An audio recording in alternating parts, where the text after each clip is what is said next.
Olá, hoje faremos uma análise da empresa Engie e abordaremos os seguintes tópicos.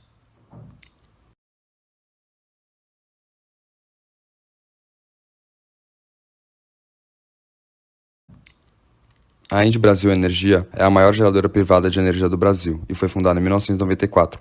Ela produz 6% da energia do país, sendo que 90% dela é renovável. Além de produzir, a empresa comercializa e transmite energia, tendo também uma malha de transporte de gás natural com cerca de 4.500 km. As ações da empresa na Bolsa Brasileira abriram em 2005 e ela foi listada no segmento Novo Mercado da B3 com ações ordinárias, reconhecida como ED3. Também se encontra no mercado financeiro como ENGIE 3F. Os indicadores financeiros permitem medir o desempenho da empresa apontando sua saúde financeira, começando pela liquidez. Um aumento dos empréstimos e financiamentos de 800% no passivo circulante no ano de 2016 para 2017 ocasionou uma queda entre 60% e 70% de todos os indicadores de liquidez analisados. Estes são corrente, seca e imediata. Com a amortização da dívida que a empresa havia adquirido no ano de 2018, os indicadores cresceram e, depois, o passivo e ativo circulante cresceram de forma quase que proporcional, mantendo os indicadores constantes. Esses dados da empresa são muito positivos, revelando que no melhor exercício a empresa conseguiria quitar todas as suas dívidas de curto prazo apenas com seu caixa, o que é muito bem visto pelos acionistas da empresa, dando-os mais segurança para seu investimento.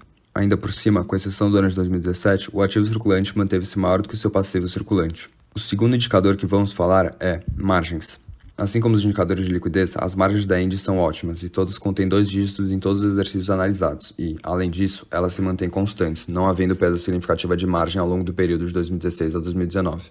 A queda mais relevante é a da margem líquida de 2018 para 2019, que cai em 10% devido ao aumento em 58% das despesas financeiras, com crescimento de apenas 10% da receita. Por último, vamos analisar o endividamento da empresa. Os indicadores de endividamento analisados serão endividamento total, índice dívida sobre capital próprio e dívida líquida sobre EBITDA. Diferentemente dos outros, o endividamento total cresceu apenas cerca de 40% de 2016 para 2019. Isto se deu por conta do crescimento de 100% durante o período, enquanto o passivo cresceu em 200%. O principal fator para esse aumento do passivo foi o crescimento de quase 800% dos empréstimos e financiamentos do passivo circulante e de 300% do não circulante. Já o índice dívida sobre capital próprio cresceu de maneira exponencial entre 2016 e 2019, praticamente 400% de crescimento. Como já dito, a dívida total de empréstimos e financiamentos da empresa cresceu muito mais que o patrimônio líquido da empresa. É possível notar que os empréstimos e financiamentos cresceram quase 550%, enquanto o patrimônio líquido teve um crescimento no agregado de apenas 6%.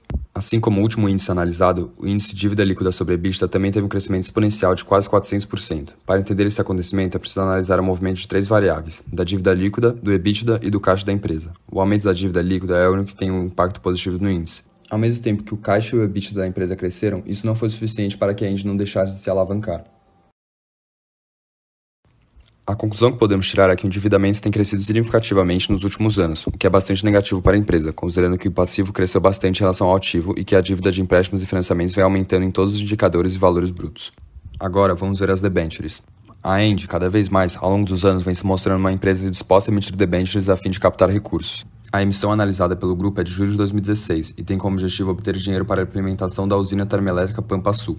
As 600 mil debêntures emitidas foram divididas em 2 séries. A primeira série tem duração de 7 anos e paga cupons anuais de R$ 62,62, mais o valor do IPCA, que é o índice que acompanha a inflação. Além disso, o valor do principal é pago em 3 parcelas anuais a partir de 2021.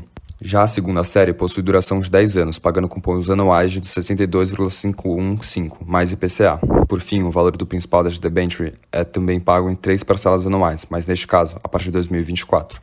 A fim de calcular o retorno esperado da ação para daqui a um ano, utilizamos o modelo de dividendos descontados. Para tal, foi necessário calcular o crescimento de dividendos G, a taxa de retorno esperada da ação R e quanto será pago de dividendos no próximo ano. Posteriormente, substituímos esses valores na fórmula de perpetuidade com crescimento, obtendo o preço da ação futura. Com isto, obtivemos o valor de 42,91 para o preço da ação futura, um aumento de apenas 0,3%, considerando o preço da ação atual de 42,75. A fim de calcular o crescimento máximo possível para a Engie no ano de 2020, sem que a empresa emita novas ações, calculamos a taxa de crescimento sustentável.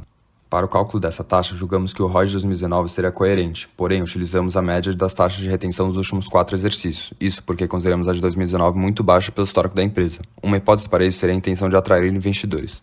Em seguida, projetamos o balanço e a DRE de 2020, baseado na taxa de crescimento sustentável para calcular a necessidade de aporte financeiro. Vale ressaltar que não multiplicamos valores relacionados com dívidas e juros pela taxa de crescimento sustentável. Após fazer essas projeções, chegamos ao valor do NAV de R$ 1.340.881.500. Finalizando essa etapa, projetamos os fluxos de caixa financeiros da Engie para 2020. Para o fluxo de caixa da empresa, primeiro calculamos o fluxo de caixa operacional, depois subtraímos desse valor os gastos com capital e a variação do CCL.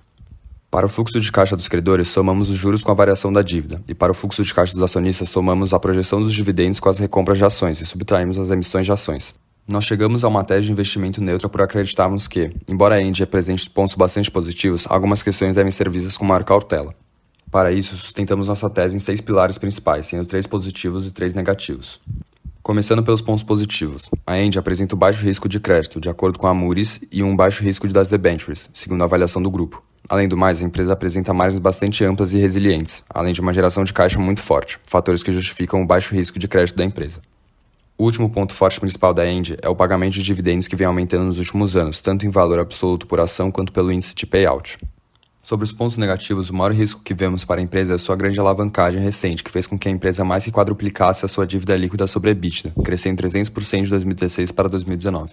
Além do mais, caso a empresa quisesse crescer a uma taxa tímida, inferior a 9%, a Engie teria que realizar um aporte financeiro de 1,3 bilhões de reais, deteriorando ainda mais a alavancagem da empresa. O último fator negativo para a Engie seria a dificuldade de expansão e crescimento. Isso se dá muito em função de sua dominância de mercado e do setor de energia elétrica ser um setor de baixas taxas anuais de crescimento. Algo que justifica a nossa posição neutra sobre a Engie é que para chegar em nosso preço esperado para a ação deveria haver uma valorização mínima inferior a 0,5%.